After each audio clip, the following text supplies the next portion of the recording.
안녕하십니까. 김능구의 전국 진단입니다. 이번 주는 지난주에 이어서 연동형 비례대표제 합의에 따라서 정기특위에서 지금 이 협상이 진행 중입니다.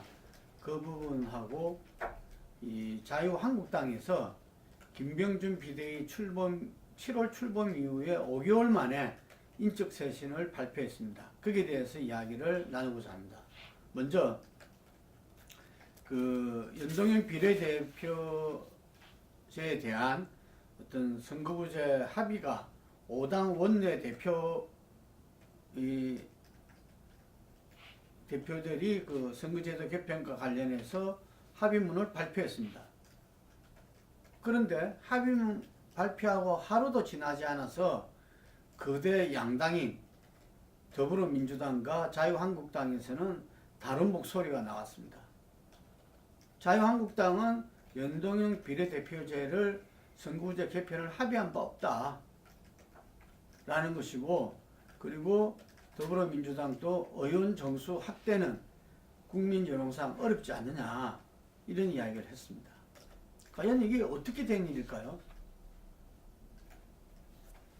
바른미래당과 정의당 두 당대표의 어떤 단식 투쟁, 그리고 민주평화당도 청와대 등 앞에서 1인 시위를 계속하는 가운데서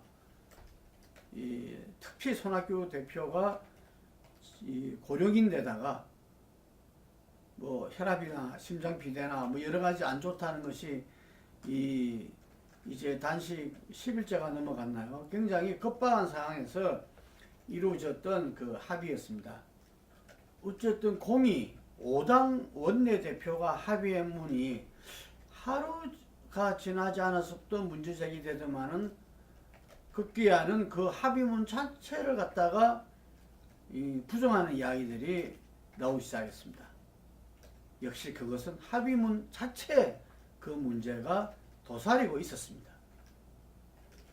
합의문의 1항에 보면은 연동형 비례대표제 도입을 위한 구체적 방안을 적극 검토한다 이렇게 되었습니다. 바로 이 부분입니다. 자유한국당의 나경원 원내대표는 의총을 갖다가 거치지 않은 단계에서 갓 선출된 원내대표가 이런 중차대한 문제를 갖다가 결정할 수 없다. 그래서 적극 검토란 말을 문구에 넣은 겁니다. 더 이상은 할 수가 없다. 그 부분을 단식 투쟁을 하고 있던 야3당을 대변했던 게 김관영 바른미래당 원내대표인데, 바른미래당 원내대표가 김관영 대표가 그걸 받을 수밖에 없었던 거죠. 왜냐하면 두 당대표의 단식이 점점 이렇게 한계치로 치달고 있었기 때문에. 그런데 일면 나경원 대표를 고려한 듯한 이 적극 검토란 표현은 그 전에 김성태 원내대표가 있을 시에는 공감이라는 표현이 들어갔었습니다. 공감하고. 근데 그때는 도농복합형 선거구제를 검토한다는 부분이 들어갔었는데, 이거를 더불어민주당 이해찬 당대표가 못 받겠다 해서 그때 합의문이 불발됐다고 합니다. 이게 공감이 적극 검토로 바뀐 거죠. 그러면서 나경원 대표는 이 연동형 비례대표제는 다당제를 갖다가 나올 수밖에 없고, 이러한 이 정치 제도는 이 권력 구조를 개편을, 즉 개헌을 하고 할 수밖에 없는 그러한 상황으로 갈 수밖에 없다. 그렇기 때문에 다시 말해서 연동형 비례대표제와 권력구조 원포인트 개헌은 같이 갈 수밖에 없다 라는 부분을 주창했던 거죠. 근데 우리가 익히 알듯이 다른 야3당도 이 개헌에 대해서, 권력구조 개편에 대해서는 아주 적극적이었죠. 그러니까 뭐 안 받을 이유가 없었던 거고, 그 부분에 대해서는 이 더불어민주당 같은 경우에서도 이 선거제도 개혁 관련 법안 개정과 동시에 권력구조 개편을 위한 원포인트 개헌 논의를 시작한다 했기 때문에 뭐 굳이 그걸 거부할 이유도 없었어요. 논의를 시작하는 거니까. 그렇게 해서 이 거대 양당 1, 2당의 어떤 이 목소리가 또 양해안이 함께 당기면서 합의문이 성사될 수 있었던 겁니다. 그런데 바로 이게 있었던 적극 검토, 원포인트 개헌, 이 문제가 결국에는 바로 정개특위가 열리자마자부터 이 문제가 되기 시작한 겁니다. 심상정 정개특위위원장은 이 합의문을 기본 동력으로 해서 12월 말까지 이 선거제도 개편안 연동형 비례대표제에 대해서 개정안을 만들어내고 그 다음에 1월 달에 임시국회에서 통과시키겠다라고 이야기했어요.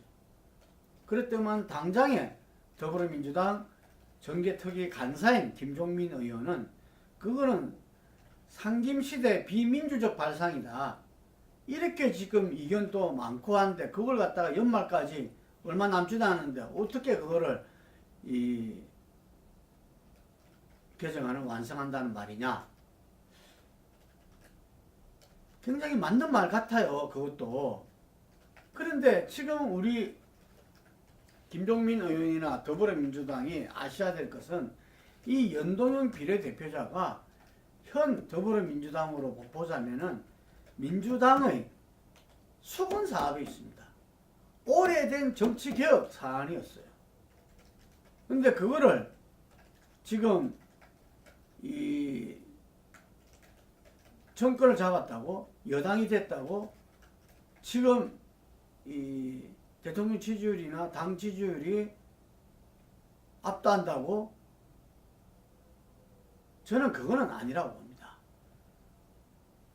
노무현 대통령이 고 노회찬 정의당 원내대표가 이 선거구제 개편만이 한국 정치를 바꿀 수 있다라고 누누이 강조해서 공식 석상에도 그렇고 저도 그 이야기를 몇 번 들었습니다. 정말 사심없이 정치를 펼쳤던 그리고 정말 아프게 안타깝게 이성을 달리한 두 정치인이 왜 그렇게 이 연동형 비례대표제 선거구제 개편에 목매달았는가. 전 이 사실은 누구보다도 민주당 현직 의원들이 민주당 정치 지도자들이 누구보다도 잘 아리라고 합니다. 그래서 야3당이 아니라 더불어민주당이 문재인 대통령이 이 문제를 앞장서서 풀어야 된다고 지난주에 말씀드렸던 겁니다. 연동형 비례대표제는 우리 정치사에 있어서 도도한 흐름입니다. 그런데 이게 딱 지금 걸려있는 게 뭐냐면 의원 정수 확대입니다. 연동형 비례대표제가 의미있게 되려면은 비례대표가 100석 돼야 된다. 근데 지역구는 의석수는 못 줄이니까 줄이면 200석까지 줄여야 200대 100이 됩니다. 지금 300석에. 그러면 못 줄이니까 이게 늘으려면 360석 정도는 돼야 된다. 아니 좀 부족하더라도 330석이면 어느 정도는 될 수 있다. 이런 이야기들이 나옵니다. 그래서 합의문에는 의원 정수 10% 이내 확대 여부 등을 포함해 검토한다고 되어 있어요. 네, 지금 이 문제가 이게 딱 걸려 있는 겁니다. 근데 국민들에 대한 정치인의 국회의원의 불신이 워낙 크기 때문에 의원 정수 확대는 의원들이 예산을 동결하더라도 동의하지 않는다가 80%입니다. 이걸 누가 풀어낼 것이냐? 누가 풀 수 있느냐? 지난주에도 말씀드렸지만 여전히 그래도 50% 이상 지지도를 갖고 있는 저는 문재인 대통령이 국민께 호소해야 된다고 합니다.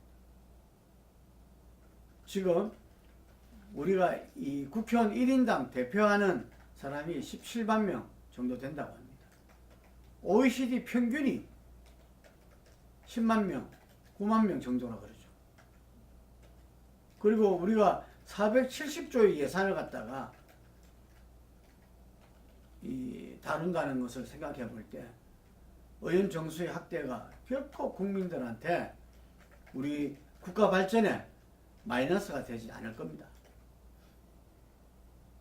심상정 정개특위위원장이 그랬습니다. 지금 또 밥값하는 국회의원들 많다. 밥값하는 국회의원을 더 늘리자는 이야기입니다. 이렇게 호소했어요. 저는 이 문제에서 자유한국당은 어차피 가면은 같이 갈 수밖에 없는 그런 상황입니다. 주도적으로 자유한국당이 할 턱이 없습니다. 그래서 저는 이것은 야3당의 어떤 사활이 걸린 긴박한 민심 그대로 국회에 대한 그런 명분과 요구를 한과 동시에 이 문제의 해결은 결국은 문재인 대통령과 더불어민주당에 있다 라고 다시 강조드리는 바입니다.